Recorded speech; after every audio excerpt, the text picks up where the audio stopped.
Dinas Komunikasi, Informatika, dan Persandian Aceh bekerjasama dengan Dinas Komunikasi, Informatika, Statistik, dan Persandian atau Kominfotiksa Kota Sabang menggelar kegiatan pendampingan pejabat pengelola informasi dan dokumentasi (PPID) Gampong. Kegiatan ini bertujuan memperkuat dan mengembangkan kelembagaan PPID di tingkat Gampong sebagai bagian dari upaya meningkatkan keterbukaan informasi publik di Kota Sabang.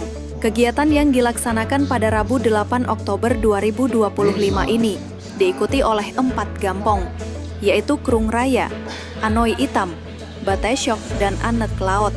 Acara dibuka secara resmi oleh Kepala Dinas Kominfotiksa Kota Sabang, Agus Halim, didampingi Kepala Bidang Pelayanan Informasi Publik, Mustaqim.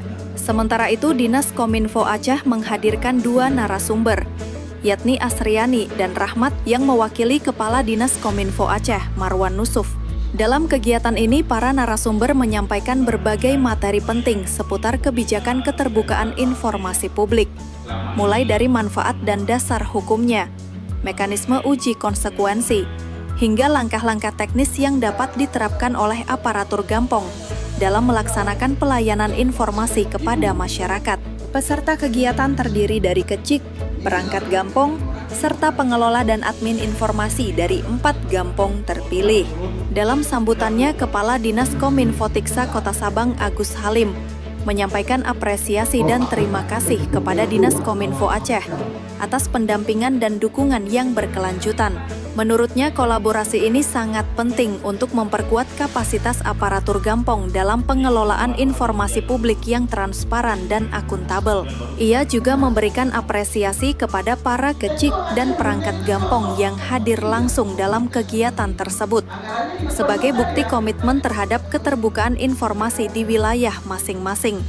Lebih lanjut, Agus Halim menyampaikan pesan Wali Kota Sabang Zulkifli Haadam agar seluruh perangkat Gampong dan instansi pemerintah menjadikan keterbukaan informasi publik sebagai budaya kerja. Melalui keterbukaan informasi, pemerintah diharapkan mampu membangun kepercayaan masyarakat, memperkuat kolaborasi, dan menciptakan tata kelola pemerintahan yang bersih serta berintegritas. Dengan adanya pendampingan ini, PPID Gampong di Kota Sabang diharapkan semakin aktif, profesional, dan terarah dalam memberikan layanan informasi kepada masyarakat, menuju pelayanan publik yang terbuka dan berkualitas.